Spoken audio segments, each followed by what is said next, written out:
Bonjour et bienvenue dans Epion, les voix du bien-être. Je m'appelle Amira Garbi et dans ce podcast, je vous fais découvrir des clés et outils pour cheminer vers votre bien-être personnel de manière globale et harmonieuse. Ici, je donne la parole à des praticiens, thérapeutes, chercheurs, écrivains qui font bouger les lignes du bien-être en proposant des approches et des outils innovants pour prendre soin de soi au quotidien. Ce podcast n'a aucune prétention médicale. Il est juste informatif. Pensez à demander l'avis de votre médecin si cela est nécessaire.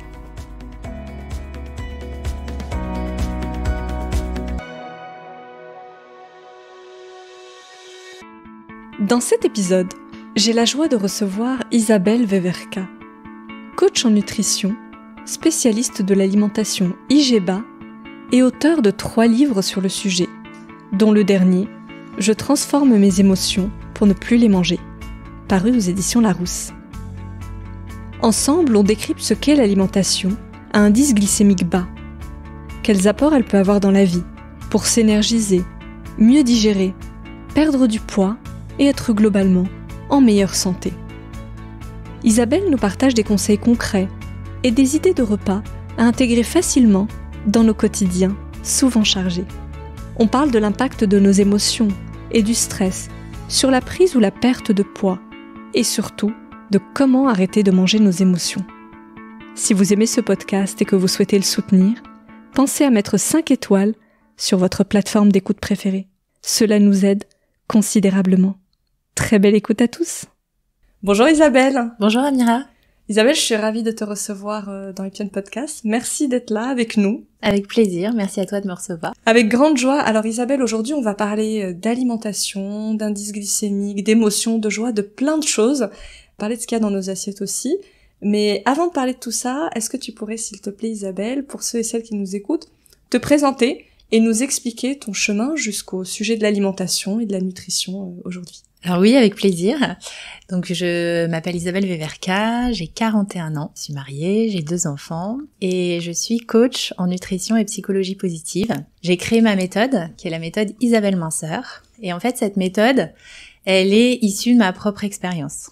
Il y a maintenant un peu plus de 5 ans, même un peu plus que ça, puisque c'était juste après ma première fille, donc qui a 7 ans. Après mon accouchement, en fait, j'ai commencé à avoir tout un tas de petits problèmes de santé, c'est pas vraiment des problèmes de santé, mais c'est, on va dire, des petites alertes de mon corps. Ma fille faisait très bien ses nuits très rapidement, mais j'avais toujours des grosses fatigues. Je me sentais fatiguée le matin au réveil, le soir au coucher. Enfin, j'avais l'impression d'être vidée en fin de semaine. Et puis j'avais des douleurs articulaires. Alors ça a toujours été, mais un peu tout le temps malade, tout le temps des rhumes, des angines, un système immunitaire un peu faible. Et puis un jour, on m'a détecté des intolérances alimentaires. Donc j'avais aussi des gros problèmes digestifs.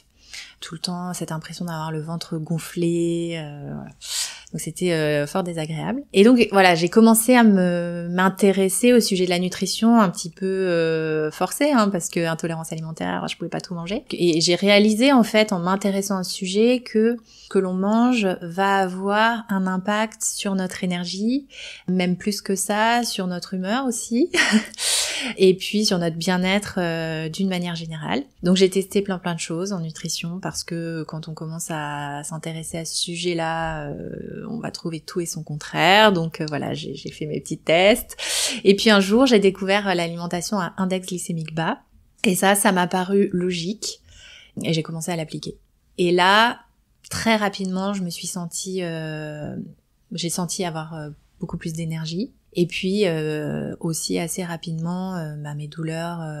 Alors c'est une alimentation à IGBA sans gluten que j'ai appliquée, et donc mes douleurs ont disparu, plus d'énergie, et surtout, j'ai perdu 6 kilos qui étaient en train de s'installer comme ça confortablement, un petit kilo par an. Alors c'était Ça se voyait pas énormément. Je suis quelqu'un j'ai jamais eu de gros problèmes de poids. Mais voilà, tous les ans, je prenais 1 kilo de plus. Donc ça aurait pu durer comme ça longtemps. Et c'est vrai que j'ai perdu ce poids sans m'en rendre compte. Vraiment, ça s'est fait facilement, sans frustration. Et là, je me suis dit, il y a quand même quelque chose d'intéressant parce que autour de moi, je voyais beaucoup de femmes dont c'était le problème récurrent de perdre puis reprendre du poids. Et là, je me suis dit, on tient quelque chose, je tenais quelque chose d'intéressant à partager. Et à peu près en parallèle, j'ai découvert aussi la psychologie positive. Toujours, moi, beaucoup apprécié le développement personnel, voilà, depuis mon adolescence, je dirais. Et là, c'est en regardant une conférence, en fait, je me suis dit, ça m'a parlé. Vraiment, moi, j'avais plutôt tendance à avoir le verre à moitié vide, toujours à imaginer le pire, voilà, c'était un peu ma manière de fonctionner. Et là, la psychologie positive qui nous dit, tous les soirs, vous allez écrire les 3 éléments positifs de votre journée. J'ai commencé à le faire parce qu'en fait, c'est assez simple à mettre en application. Et là, en fait, qu'est-ce qui se passe une fois qu'on commence à faire ça tous les soirs? En fait, il y a un switch qui s'effectue dans notre cerveau et on commence à être plus optimiste, à être plus joyeuse, et en fait, voilà, nos pensées sont beaucoup plus positives. Et je pense que les deux cumulés, comme ça a été à peu près au même moment, voilà, ça a été assez incroyable. Et puis il se trouve qu'on était en pleine période de Covid, que moi je travaillais dans le marketing pour un groupe hôtelier, je me suis retrouvée en chômage partiel. Et là, je me suis dit, mais c'est l'occasion de ma vie de me lancer dans le coaching, parce qu'évidemment, j'avais cette petite idée derrière la tête. Et donc, je me suis formée et je me suis lancée sur les réseaux sociaux, donc Isabelle Minceur. J'ai mis Minceur parce que je voulais au départ pas trop mettre mon nom de famille parce que je travaillais en même temps. Et puis finalement, il s'avère que c'est quand même beaucoup plus facile à retenir que mon nom de famille. Donc voilà, la naissance de la méthode Isabelle Minceur. Et puis j'ai beaucoup fait de coaching les premières années. Ça m'a permis aussi d'ajuster, de valider cette méthode qui est que j'ai ensuite partagée dans mon premier livre J'arrête de manger mes émotions, qui a été suivi d'un 2e puis d'un 3e. Et donc voilà pour la petite présentation un peu trop longue, mais non, c'est très bien. Alors justement, on va se parler de cet indice glycémique. Déjà, j'aimerais que tu nous expliques ce que ça veut dire, parce que je pense que beaucoup de gens ne savent pas de quoi on parle. Donc c'est quoi un indice glycémique, et surtout pourquoi c'est intéressant de le regarder dans notre quotidien, de le comprendre et de le regarder? Oui. Alors l'indice glycémique, c'est chaque aliment a un indice glycémique entre 0 et 100. Il va indiquer la vitesse à laquelle le sucre dans le sang va s'élever lorsqu'on va l'ingérer. Et c'est intéressant parce que tous les aliments qui ont un index glycémique élevé vont avoir un impact sur notre glycémie, donc le taux de sucre dans notre sang. Et ce qui se passe quand on a des pics de glucose, des pics de sucre qui sont élevés dans le sang, mais on va avoir 2-3 heures après des hypoglycémies réactionnelles, et c'est là où on va avoir envie de nouveau de remanger du sucre, et c'est un peu un cercle vicieux du sucre qui va s'installer parce que comme on en a mangé trop, après on va avoir envie d'en remanger. Et en fait, quand on mange beaucoup de sucre, notre pancréas sécrète une hormone qui s'appelle l'insuline, qui a pour objectif de stabiliser le taux de sucre dans le sang, mais notre organisme n'est pas fait pour en sécréter toute la journée énormément. Donc à un moment donné, il va y avoir des déséquilibres et évidemment de la prise de poids, mais aussi tout un tas de déséquilibres et de problèmes de santé, notamment le diabète de type 2, mais aussi tout un tas d'autres problèmes de santé, de l'inflammation, liées justement à ces prises de sucre trop importantes. Donc l'alimentation à index glycémique bas, l'idée c'est de réduire ces pics de glucose, donc de choisir des aliments à index glycémique qui sont bas. Mais moi j'aime bien cette notion d'index glycémique évidemment, mais ce que je préfère c'est la notion de charge glycémique, qui est de regarder un peu l'équilibre dans l'assiette. Parce que quand on va manger un aliment à index glycémique peut-être moyen ou haut, si on y ajoute des légumes verts par exemple, si on y ajoute des protéines, on va équilibrer la charge glycémique de notre assiette. Et c'est pour ça que dans la méthode, je propose plutôt des assiettes types Parce que moi, j'ai jamais, par exemple, je connais pas, si tu me demandes un aliment, l'index glycémique, je vais pas pouvoir te dire par cœur quel est son index glycémique. J'ai jamais appris le tableau d'index glycémique par cœur parce que ça ne m'intéresse pas. Et je ne m'imaginais pas avoir mon tableau à côté de moi dès que j'allais manger quelque chose. C'est plutôt de comprendre la logique et ensuite de faire ces assiettes type et d'associer les aliments pour que la charge glycémique soit basse et qu'on évite ce pic de glucose, en fait qu'il y ait un équilibre qui s'installe dans notre alimentation. Et alors c'est quoi du coup les grands principes justement pour avoir une assiette équilibrée, quels sont les grands principes de cette alimentation?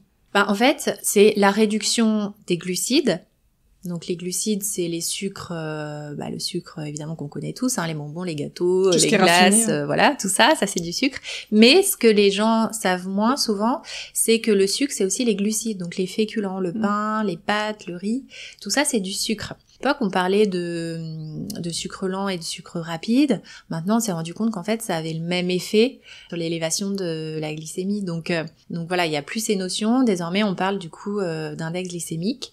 Et donc du coup, l'idée, c'est de savoir qu'on peut équilibrer. C'est-à-dire que quand on mange, déjà au niveau des féculents, il existe des féculents qui sont à index glycémique bas. Par exemple, un riz basmati va avoir un index glycémique bas, alors qu'un riz long grain va avoir un index glycémique beaucoup plus élevé. Donc déjà, c'est juste un choix au supermarché de se dire je vais prendre du riz basmati, rien que ça, et au goût, ça change pas grand-chose. Donc voilà, il faut connaître un petit peu les féculents. On a le sarrasin, on a le quinoa. Patate douce aussi. La patate douce, voilà, connaître un petit peu ceux qui sont intéressants. Et puis les associer avec des aliments qui sont à index glycémique bas, par exemple les légumes verts. Dès lors qu'on a une portion de légumes verts, moi ce que je propose dans la méthode c'est à chaque repas, tout de suite ça va faire baisser l'index glycémique. Et puis les protéines aussi, quand on a des protéines, ça fait baisser. Le fait de mettre du gras, de l'huile d'olive, ça aide aussi à baisser. Il y a aussi la cuisson des féculents, quand ils sont cuits plutôt al dente. Ils vont avoir un index glycémique plus faible. Donc voilà, c'est de se dire comment je peux avoir une assiette dont la charge glycémique est basse. Il y a des choses qui peuvent paraître contre-intuitives parce que c'est vrai qu'on se dit je vais manger plus et en réalité c'est manger plus pour réduire ce pic de glucose. Parce qu'en réalité quand on ajoute des choses dans son assiette, des légumes, de la viande, on peut penser qu'on mange plus et qu'on va prendre plus de poids. Toi tu viens casser quand même quelques mythes dans ton livre. C'est un vrai sujet, la quantité, parce que ça revient tout le temps, moi dans les accompagnements, tout le temps, parce que je reçois souvent des femmes qui ont enchaîné les régimes et qui ont un peu programmé aussi leur cerveau à manger très peu. Donc il y a des femmes qui vont prendre des petites assiettes, et donc du coup on est dans une logique de restriction. Alors qu'au contraire, quand on mange à index glycémique bas, on peut se faire de bonnes assiettes, et au contraire le corps, en tout cas pour mincir, le corps, s'il sent qu'il est qu'on lui apporte peu de nourriture, il va garder tout ce qu'il reçoit, parce qu'il va se dire oh là là, quand est-ce que je vais en avoir de nouveau, je suis pas sûre d'en avoir de nouveau. Et souvent les personnes ont besoin de manger plus en fait pour mincir. Pas souvent, mais en tout cas parfois. Voilà. Et il n'y a pas de privation parce qu'on mange globalement toutes les catégories d'aliments en fait. Exactement. Non, il n'y a aucune privation. On a aussi la possibilité de faire des gourmandises à index glycémique bas. Donc on mange du chocolat plutôt à partir de 70% noir. Et puis après, en fait, ce qui se passe, c'est que naturellement, notre palais va se détacher du sucre. Donc on aura beaucoup moins envie de sucre. Et quand on va manger un chocolat noir à 70%, au début ça va être un petit peu dur parce que quand on est habitué au chocolat au lait par exemple, les premières semaines ça va être difficile, mais au fur et à mesure, on va peut-être aller tester un 85% et puis on va se dire finalement 70 il est plus sucré. Et après quand on va manger de nouveau un gâteau ou des glaces sucrées, on va se dire oh là là mais c'est hyper sucré. Donc, en fait le palais s'ajuste. Moi aujourd'hui je mange une carotte, je sens le sucre dans la carotte. Donc ça peut paraître fou mais c'est réel en fait. Et en fait, il n'y a pas besoin d'énormément de temps pour arriver à ce niveau là, et c'est chouette parce que du coup on apprécie manger des choses qui sont bonnes pour notre santé aussi. C'est vrai que l'exemple du chocolat il est très parlant. Moi j'ai arrêté aussi le chocolat au lait. Je suis passée sur le 70-80 et c'est vrai que maintenant j'ai vraiment du mal à remanger du chocolat. Ça m'écœure en fait. Et oui, c'est écœurant. Donc je vois très bien de quoi tu parles. Tu pourrais nous donner des exemples comme ça d'assiettes, par exemple le matin, quand on a une alimentation IGBA, qu'est-ce qu'on privilégie?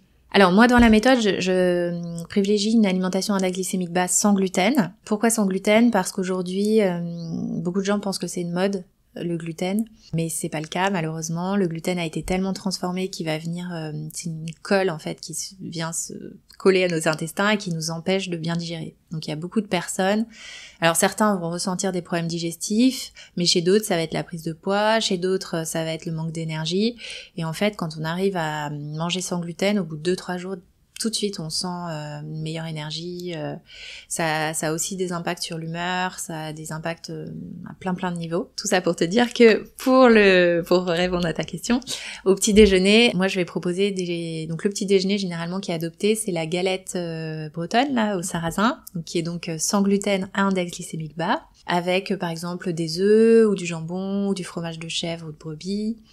En alimentation IGBA, on va plutôt favoriser les laits de brebis ou de chèvre parce que le lait de vache va stimuler l'insuline comme le fait le sucre, en plus d'être inflammatoire et peu digeste. Donc c'est vrai qu'on va essayer de moins en manger ou en boire, et du coup on va plutôt favoriser les fromages de chèvre ou de brebis. Et tu penses quoi des laits végétaux non sucrés, d'ailleurs, type lait d'amande, lait d'avoine non sucré? Oui, bah c'est très bien. Alors bien regarder, pas trop se fier au packaging, qui est souvent marque non sucrée.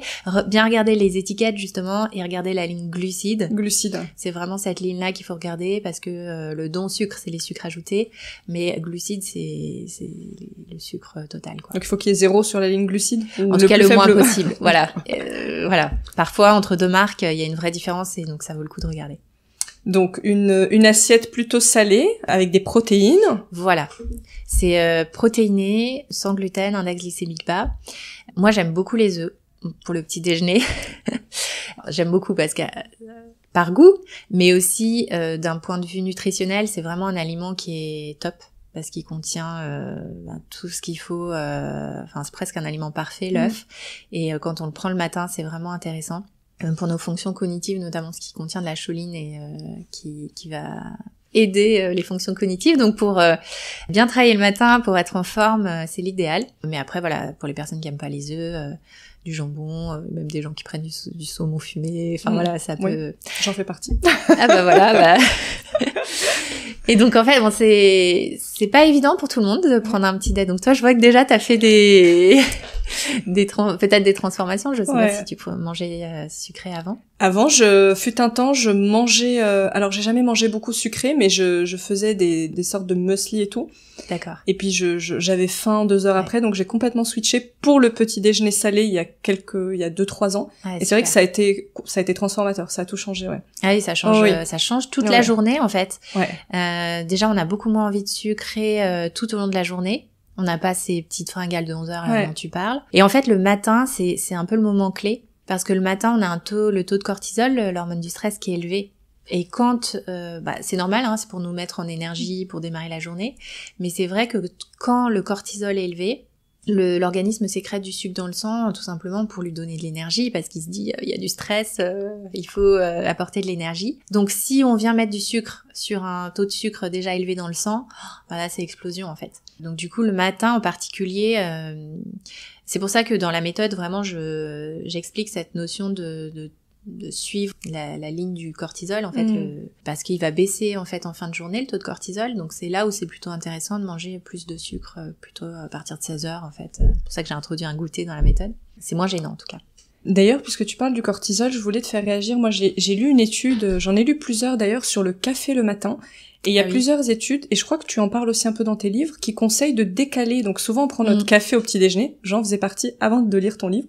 Mais souvent, on conseille de décaler la prise du café 1 à 2 heures après son petit déjeuner, justement pour pas venir, j'imagine, rajouter une dose de cortisol, ou en tout cas de boostant à notre cortisol naturel. C'est vrai que c'est mieux.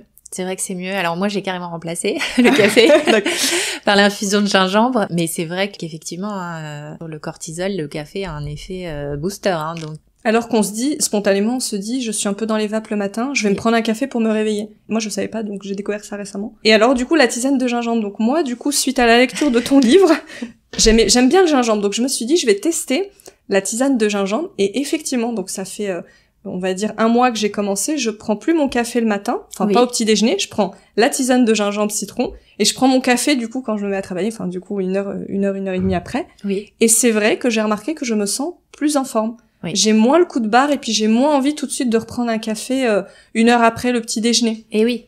Parce que le café, oui, il y a un peu ce côté, j'ai envie d'en reprendre. C'est vrai que moi, ça a complètement... Alors moi, je suis, je pense, très très réactive au café, parce que tout de suite, ça me donne des palpitations. Ouais. Et donc c'est vrai que quand j'ai arrêté, ça m'a fait beaucoup de bien. Et en fait, l'infusion de gingembre, j'ai appris à l'aimer. Maintenant, je peux plus m'en passer.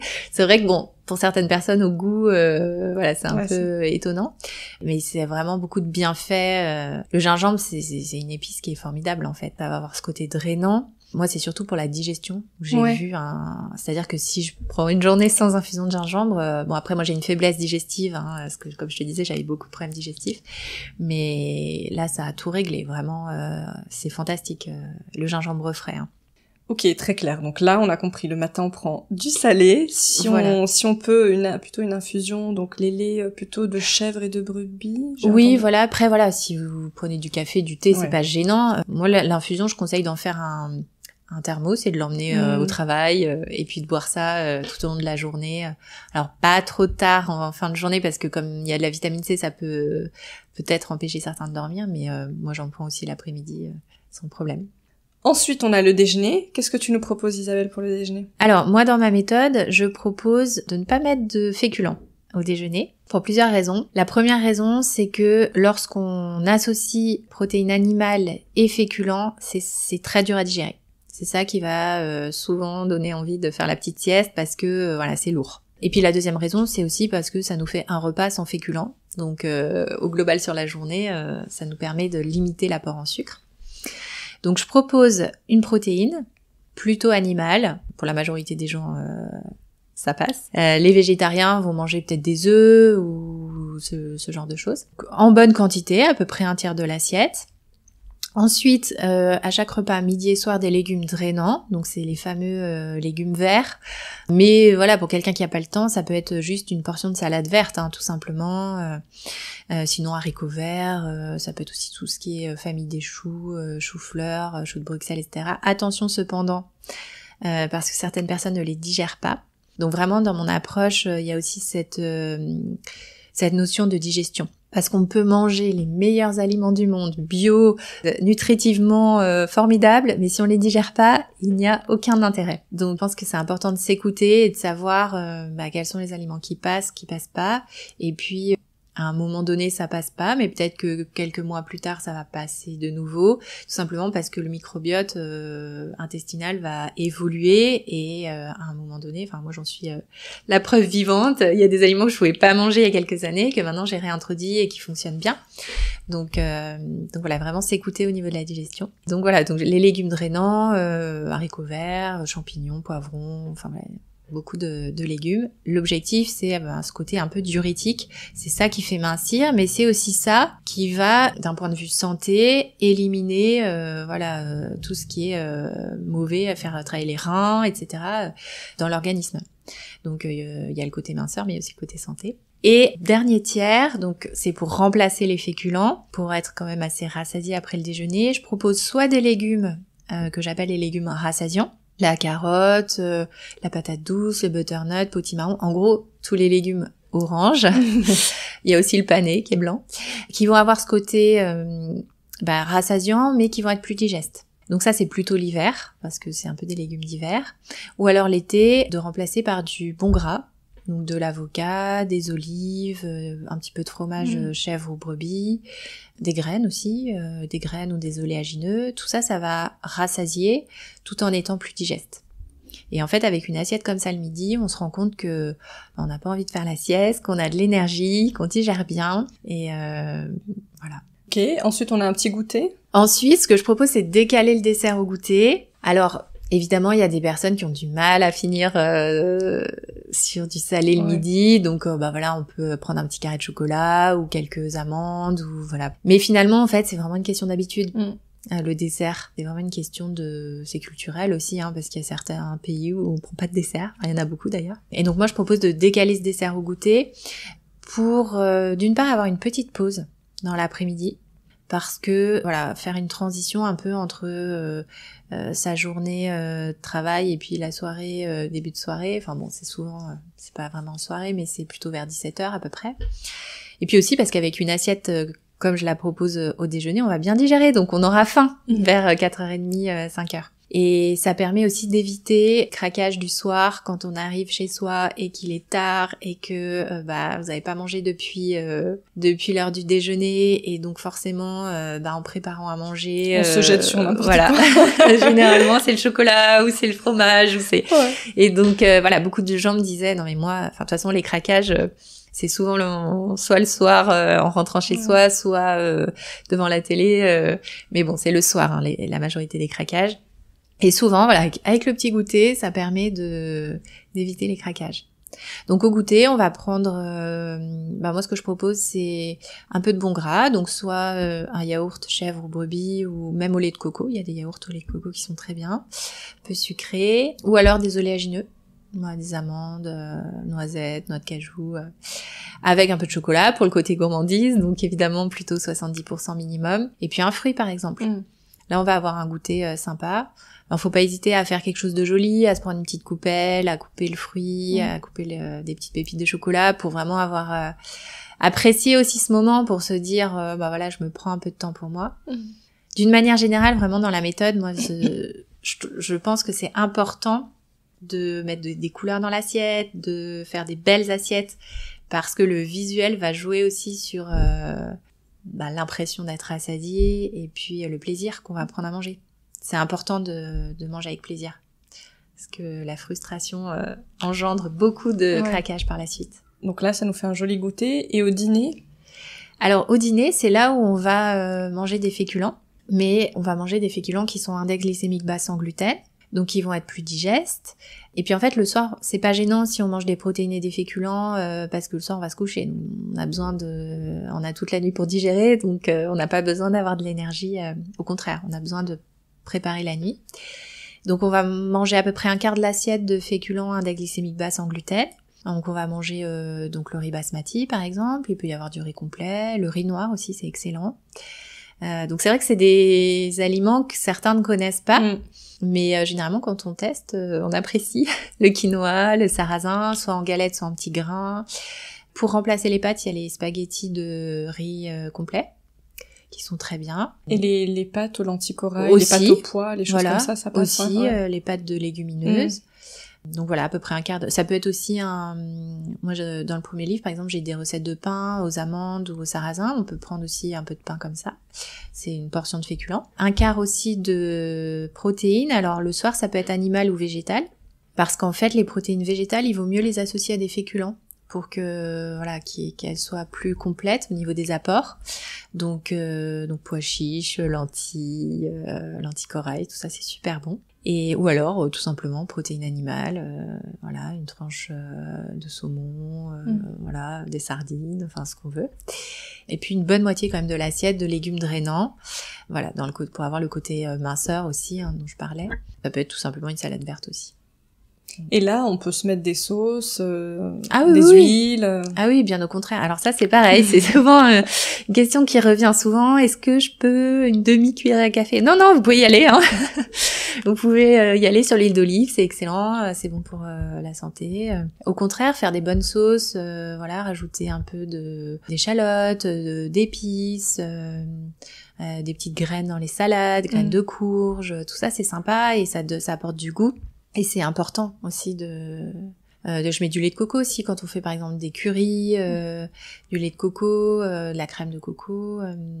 Alors c'est sûr qu'on essaye de remplacer du coup tout ce qui est à base de lait de vache, donc la crème fraîche on va plutôt remplacer par des crèmes végétales. Il y a la crème de cajou aussi qui est assez neutre pour ceux qui aiment pas trop le goût de la coco. Donc, mais en fait on arrive à se régaler. C'est un peu dur au départ parce que souvent c'est des changements d'habitude. Les habitudes alimentaires, déjà on a eu notre éducation, donc on va souvent refaire un petit peu ce qui nous a été appris par nos parents, et puis voilà, c'est des habitudes qui sont souvent ancrées depuis des dizaines d'années, donc ça peut être un petit peu difficile au départ. Mais moi, ce que je conseille, c'est d'y aller tranquillement, d'essayer une recette. Et puis, en fait, si on l'apprécie, la refaire. Et une fois qu'on a intégré une nouvelle recette, bah déjà c'est une victoire. C'est pas se mettre trop de pression, parce qu'il y a des gens qui se mettent beaucoup de pression, il faut tout changer tout de suite ils vont refaire tout leur placard. Alors certains fonctionnent comme ça et ça fonctionne bien et voilà, tant mieux. Mais d'autres, chez d'autres, ça va leur mettre trop de pression. Donc en y allant tranquillement, on y arrive aussi petit à petit, c'est ça le plus important. Alors ceux qui nous écoutent vont peut-être se dire, ça implique quand même que je me mette à cuisiner tout ça. Oui. C'est quand même le prérequis. Oui. Alors, oui, c'est le prérequis, je vais pas mentir là-dessus. Parce que moi, ce que je propose, c'est des recettes à partir de produits bruts. Et en fait, aujourd'hui, l'alimentation est tellement ultra transformée que, en fait, c'est une alimentation qui n'est pas bonne pour notre organisme, en fait. Donc, quand on prend conscience de ça, on revient assez vite aux produits bruts, mais on peut cuisiner très facilement. Enfin voilà, moi je suis maman de 2 enfants en bas âge, j'ai peu de temps, donc ça va vite. En 20 minutes, on arrive à faire des recettes, et c'est aussi ça que je voulais partager dans mes ouvrages, c'est de dire que on peut cuisiner maison, mais faire des choses bonnes, faciles et rapides. C'est pour ça que dans mon 2e livre, il y a tout un planning de menu à partir de produits bruts de chez Picard. Parce qu'on est aidé aussi aujourd'hui, on a quand même chez Picard surgelé des légumes qui sont prédécoupés, qu'on n'a plus qu'à cuire à la vapeur. On a tout un tas de produits bruts qu'on peut utiliser et faire des recettes très faciles en fait. Ouais, donc pour ceux qui seraient effrayés, on se parle pas de passer des heures dans la cuisine. Non, et puis après on peut faire un petit peu de ce qu'on appelle le batch cooking, donc c'est de la préparation à l'avance. Et là c'est alors certaines personnes vont prévoir tout leur menu de la semaine, donc c'est sûr que ça peut être 2-3 heures en cuisine le week-end, mais moi par exemple je fais un batch cooking qui est plutôt light, je vais plutôt préparer mes légumes ou mes féculents que je vais cuire, que je n'aurai plus qu'à réchauffer le soir par exemple. Donc avec des petites boîtes, j'ai mes boîtes en verre en fait, dans lesquelles je mets mes légumes, et puis en fait on peut très bien faire des assiettes... On peut faire des assiettes d'assemblage où on va tout simplement assembler un féculent, une protéine et une portion de légumes. Et puis évidemment rajouter une petite sauce pour que ce soit bon. On va prendre un coulis de tomates, rajouter des olives et du basilic et tout de suite, c'est meilleur dans le riz par exemple. Donc ou mettre un peu de lait de coco et du curry et tout de suite, ça assaisonne. Moi, j'ai testé quelques recettes. J'ai testé un apéro IGEBA, du coup, je me suis fait des galettes de panis. C'était très bon. Non, mais c'est vrai qu'il y a des bonnes idées auxquelles on pense pas, et c'est vrai que c'est facile à faire. Ouais. Oui. Oui, la panisse, pour ceux c'est les galettes de pois chiches, du coup. Voilà, pour ceux qui sont dans le sud de la France connaissent, mais tout le monde ne connaît pas. Non.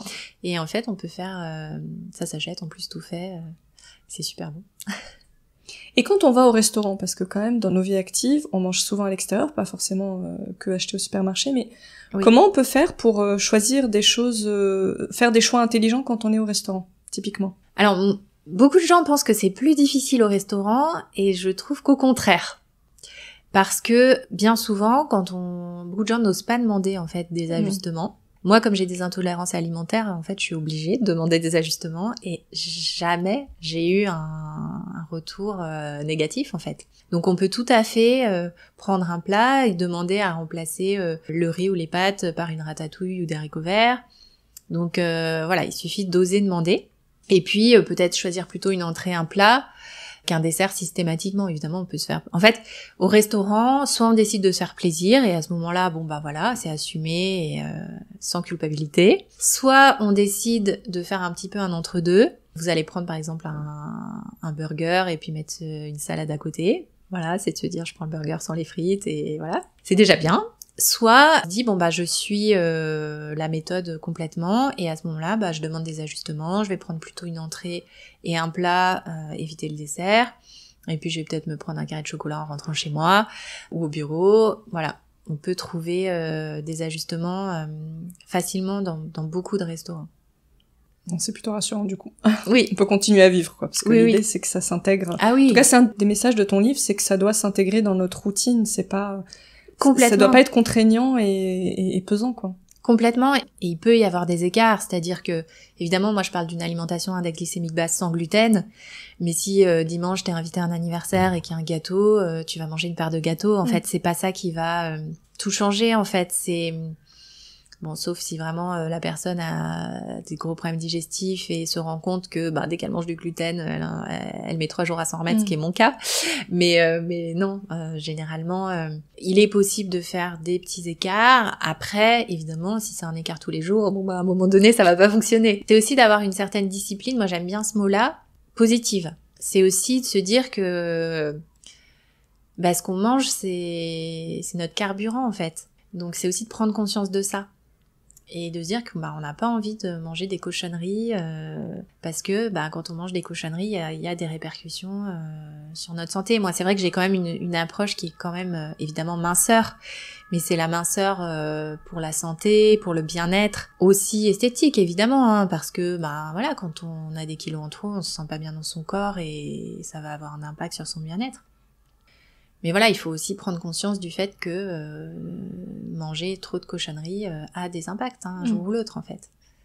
Je voulais qu'on parle aussi de l'alimentation émotionnelle. Tu parles beaucoup d'envie émotionnelle. D'ailleurs, dans ton livre, j'ai repris 2 termes. Tu dis on mange souvent des aliments réconfort et tu parles même de prise de poids émotionnelle. Oui. Est-ce que tu pourrais nous en parler un peu de ça ? Oui, parce que en fait, ce qu'on va manger est très très lié à nos émotions. Quand j'ai commencé à me lancer en tant que coach, j'étais coach minceur, mais très rapidement, le titre de mon premier livre, J'arrête de manger mes émotions, c'est ce que me disaient les gens dans mon cabinet en fait. Ils me disaient mais moi je mange mes émotions. Et j'ai vraiment pu observer que voilà, c'était très très fréquent. Je pense que très peu de gens ne mangent pas leurs émotions. Enfin, je pense que tout le monde le fait. Et le tout, c'est de pouvoir en prendre conscience. Se rendre compte que pourquoi ce soir-là on va aller manger la plaquette de chocolat alors qu'on n'avait pas forcément faim, c'est peut-être parce que il s'est passé quelque chose dans la journée et en fait ça permet d'initier un travail d'introspection et de connaissance de soi en fait pour mieux appréhender, digérer, gérer ses émotions. Les femmes sont plus sujettes à l'alimentation émotionnelle que les hommes. Oui, les hommes c'est un peu différent. Mais c'est vrai que les femmes, c'est très féminin aussi de se réfugier dans l'alimentation. Donc voilà, moi ce que je propose d'abord, c'est d'en prendre conscience. Et c'est vrai que j'ai beaucoup de gens qui m'ont dit, juste en voyant le titre du livre, de femmes qui me disent, en fait j'ai vu le titre du livre et j'ai réalisé que je mangeais mes émotions. Donc déjà, c'est de se dire, oui, effectivement, c'est le cas. Et puis, surtout, voilà, dans le premier livre, je parle du cercle vicieux, la frustration, craquage, culpabilité. Cette culpabilité, elle ronge de l'intérieur. Alors, tu peux nous réexpliquer, s'il te plaît, justement, ce cercle-là que tu décris dans ton livre ? Oui, parce qu'en fait, souvent, donc ces femmes qui enchaînent les régimes, elles vont avoir de la frustration dans leur alimentation. Elles vont se dire, allez, je m'y remets. Ce midi, poisson blanc vapeur, haricots verts vapeur. Donc forcément... c'est un repas dans lequel il n'y a aucun plaisir. Et donc, la frustration, donc le midi, ça va passer, tout va bien se passer. Et puis, en fait, le soir, craquage, parce que aucun plaisir à manger. Donc, voilà, 1 carré, puis 2 carrés, puis 3 carrés, puis la tablette de chocolat. Et qu'est-ce qui va s'en suivre ? De la culpabilité. Oh là là, j'étais bien partie, je voulais m'y remettre. Et puis, foutu pour foutu, j'arrête. En fait, souvent, c'est ça. Voilà. Et foutu pour foutu aussi, c'est un terme qui revient souvent. Alors qu'en réalité, voilà, non, c'est aussi de se dire, c'est un apprentissage. Il faut peut-être que je change mon déjeuner, que j'en fasse un moment plaisir, et puis que j'arrive à gérer ce craquage. Que j'arrive à comprendre pourquoi. Donc oui, ça peut être la frustration, mais dans mon dernier livre, je parle de 10 déclencheurs différents que j'ai pu identifier. Il n'y a pas que la frustration, ça peut être aussi de la fatigue, ça peut être aussi des gens qui ont peur, enfin c'est toutes les émotions, enfin la peur, culpabilité, enfin voilà, j'en ai listé, je les ai listés parce que évidemment j'ai pu me rendre compte au fur et à mesure des consultations que j'ai effectuées. De se dire, mais moi quand je mange mes émotions, généralement, quelles sont les émotions qui sont les plus que je ressens en fait. Et déjà, il y a beaucoup de personnes qui m'écrivent là parce que mon dernier livre vient de sortir et qui m'écrivent en me disant ça m'a fait du bien de lire votre livre parce que j'ai pu comprendre, identifier qu'est-ce qui est à l'origine de ces craquages. Et quand on comprend déjà, on a fait la moitié du chemin. Après, quand ça arrive, il faut se dire, bon bah, est-ce que je peux essayer d'aller plutôt vers des aliments qui sont à index glycémique bas? Faire un craquage à IG bas, c'est toujours mieux que faire un craquage à base de bonbons, gâteaux, chocolat, au lait. Un craquage à IG bas, ça serait quoi, par exemple? En fait, il y a des gens qui me disent, ce serait manger en grande quantité, mais des amandes et du chocolat noir, par exemple. Donc oui, c'est un craquage parce que c'est en grande quantité et que la personne n'a plus faim, mais qu'elle mange quand même. Mais bon, c'est déjà mieux qu'un craquage du pot de glace, par exemple. C'est ça la psychologie positive, c'est en ça que la psychologie positive s'intègre à ma méthode, c'est de se dire, bon bah, oui, dans l'idéal, je voudrais qu'il n'y ait pas de craquage, mais s'il y a un craquage, autant qu'il soit IG bas. Voilà. Il y a aussi le sujet du stress, parce qu'aujourd'hui, on sait que quand on stresse, on mange plus. Et je voulais te faire réagir sur quelque chose, une interview que j'ai entendue. Alors, je sais pas si tu la connais, Tara Schwartz.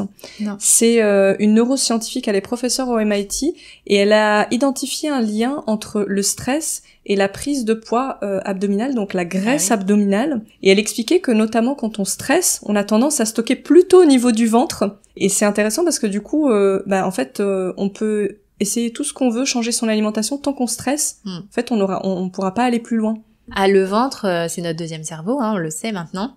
Et effectivement, il y a toute une symbolique de la prise de poids au niveau abdominal. Et c'est très lié en fait à la digestion, parce que la digestion, moi je me suis passionnée aussi pour l'Ayurveda, la médecine traditionnelle indienne, qui nous explique que la digestion, oui, c'est la digestion de nos aliments, mais c'est aussi la digestion de nos émotions. Et tant qu'on digère pas bien nos émotions, on va pas bien digérer nos aliments. D'ailleurs, ça se voit très souvent parce que quand on est en vacances, on va manger n'importe quoi, on va super bien digérer parce qu'on sera détendu, on dort bien, on est avec des gens qu'on aime. Enfin, généralement, on est content en vacances.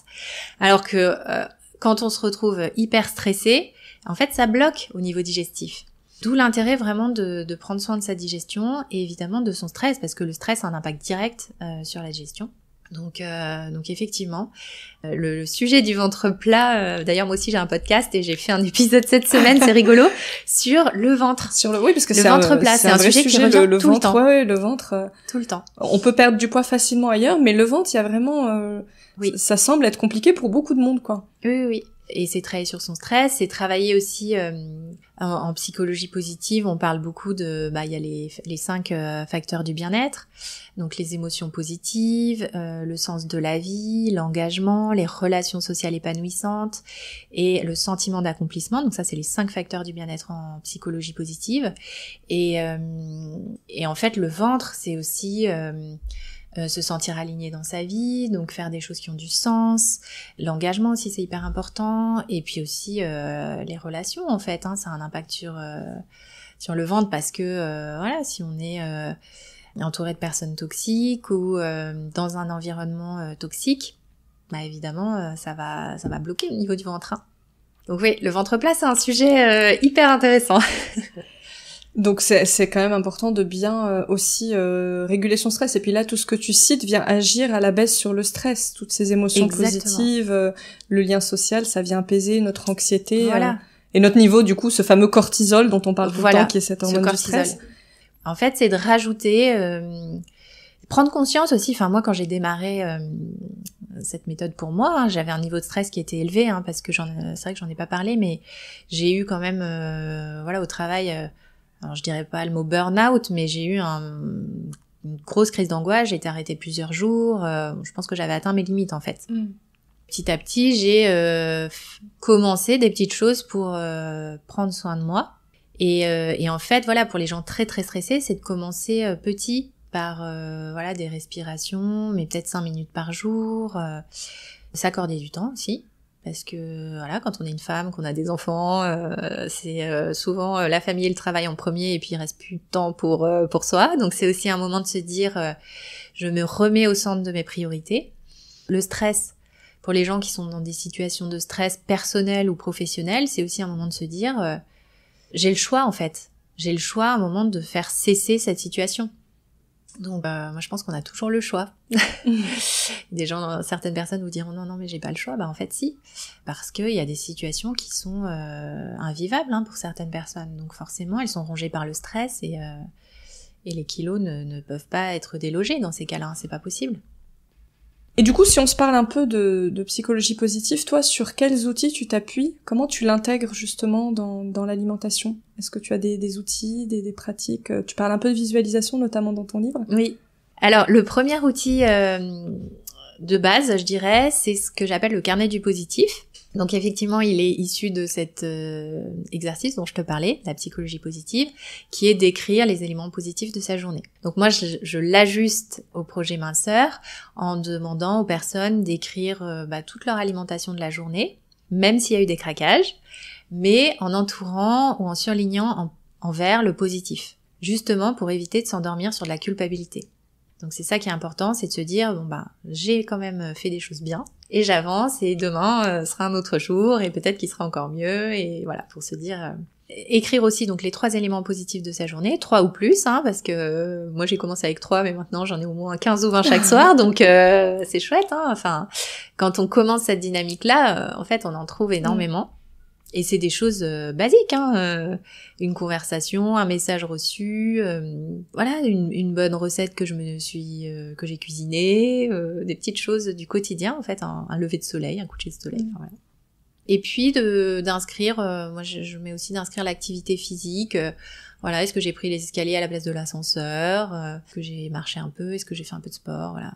Le deuxième exemple, il est en lien direct du coup avec l'alimentation, le fait de marcher les escaliers, mais peut-être pour ceux qui nous écouteraient et qui se diraient le fait d'identifier un coucher de soleil, ça va venir avoir un impact sur potentiellement ma perte de poids ou en tout cas ma santé. C'est ce que tu disais précédemment, c'est-à-dire qu'on a parlé du stress.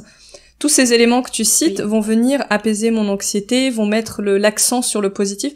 Et donc, je vais me sentir mieux, et donc ce stress va diminuer, et donc là, je vais pouvoir enclencher potentiellement une perte de poids, équilibrer mon poids. Donc, pour que tout le monde comprenne bien pourquoi on parle de ça, ça fait complètement sens, en fait. Oui, c'est très bien résumé. C'est exactement ça, c'est la base de tout. C'est la base de tout, parce que quand on est stressé, on alimente nos pensées par du négatif, et en fait, c'est un cercle vicieux du négatif. On rumine, et voilà. Donc, en fait, ce que nous dit la psychologie positive, c'est que si on fait l'effort d'écrire les éléments positifs de sa journée, au bout d'un moment, le cerveau va switcher en fait. Parce que naturellement, notre cerveau, il va voir tout ce qui va pas. Que ça, faut le savoir, on est tous comme ça. Mais si on fait l'effort de dire non, on va changer ça, eh bien, on va vraiment complètement tout changer. C'est-à-dire, on va même devenir plus optimiste. Et ça, c'est puissant parce qu'on va changer notre énergie au global. L'énergie qu'on va aussi transmettre.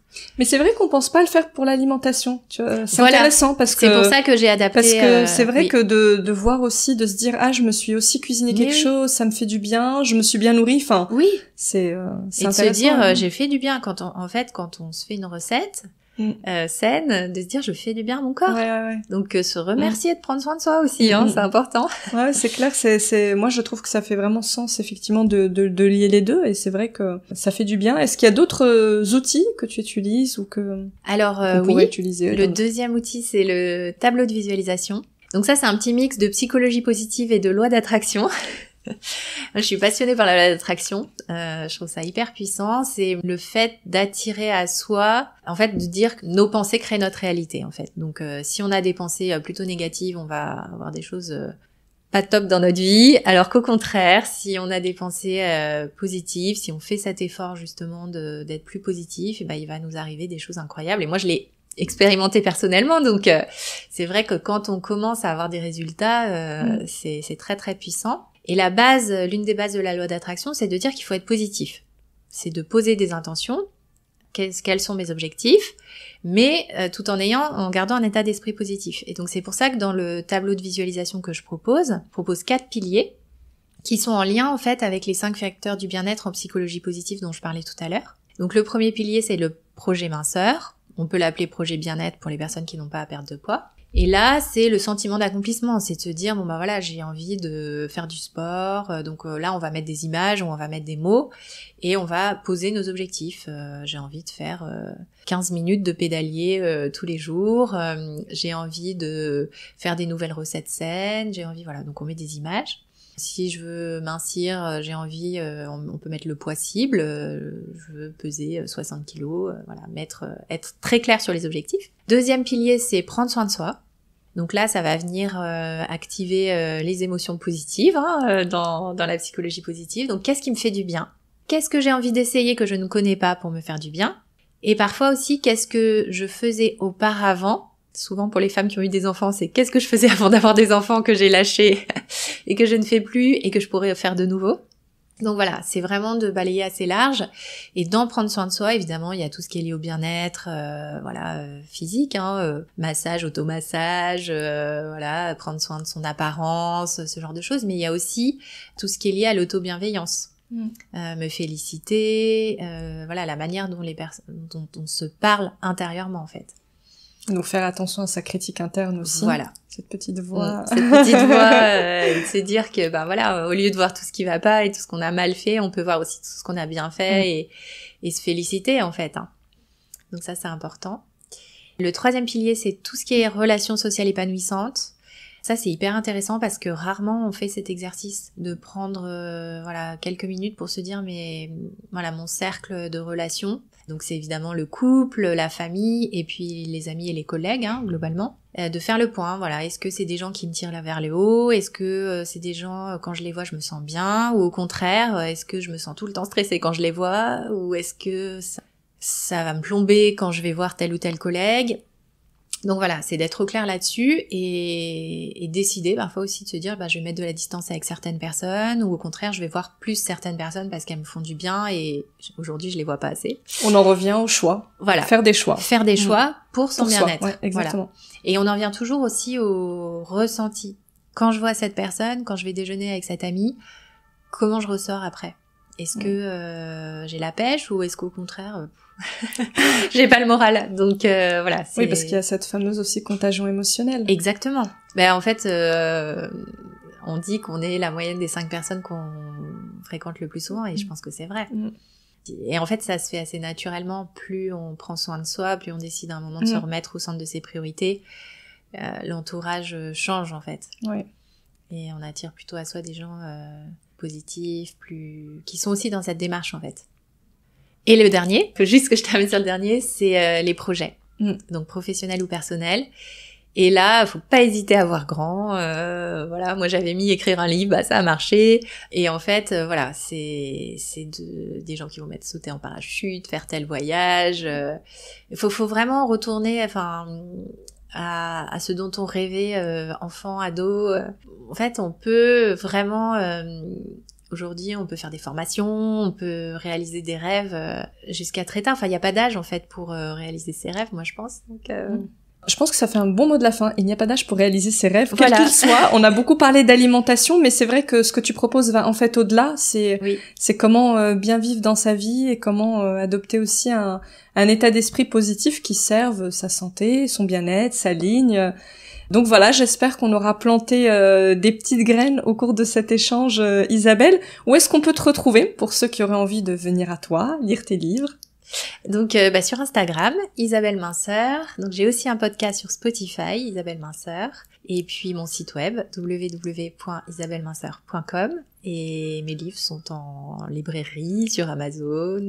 Donc je rappelle le titre. Donc le premier c'est « J'arrête de manger mes émotions ». Et le dernier qui vient de sortir, c'est « Je transforme mes émotions pour ne plus les manger ». Et au milieu, on a un petit deuxième qui s'appelle « Programme Huisman pour arrêter de manger mes émotions ». Bon, super. Voilà. Je pense qu'on a plein de lectures. Merci infiniment Isabelle, c'était une joie vraiment d'échanger avec toi aujourd'hui. Merci Amira, j'aime beaucoup ton podcast et bravo pour ce que tu fais. C'est vraiment super. Merci beaucoup. Merci, je repars avec plein d'émotions positives là. Bonne journée Isabelle. Bonne journée Amira. Si vous avez aimé cette conversation, je vous invite à noter le podcast 5 étoiles sur Apple Podcasts ou sur votre plateforme d'écoute préférée et à vous abonner pour rester informé des prochains épisodes. Vous pouvez également suivre notre actualité sur le compte Instagram Epion Podcast. Je vous dis à très vite pour de nouveaux échanges inspirants.